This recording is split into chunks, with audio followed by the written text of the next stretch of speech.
नमस्कार दोस्तों, मैं डॉक्टर सैयद मुदस्सिर आपके सम्मुख उपस्थित हूँ संत रहीमदास का एक दोहा लेकर। वे इस दोहे के माध्यम से कहते हैं कि 7 ऐसी चीज़ें हैं जिसे मनुष्य कितना भी छुपाने की कोशिश की जाए, लेकिन वे 7 चीज़ें छिपती नहीं।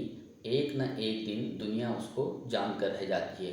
तो संत रहीमदास का दोहा इस प्रकार से है: खैर खून खुशी खांसी बैर प्रीत मद पान।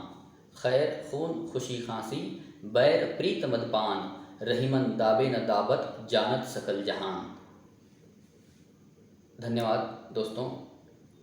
ये जानकारी आपको यदि पसंद आई तो मेरे चैनल को लाइक कीजिए, सब्सक्राइब कीजिए और शेयर कीजिए।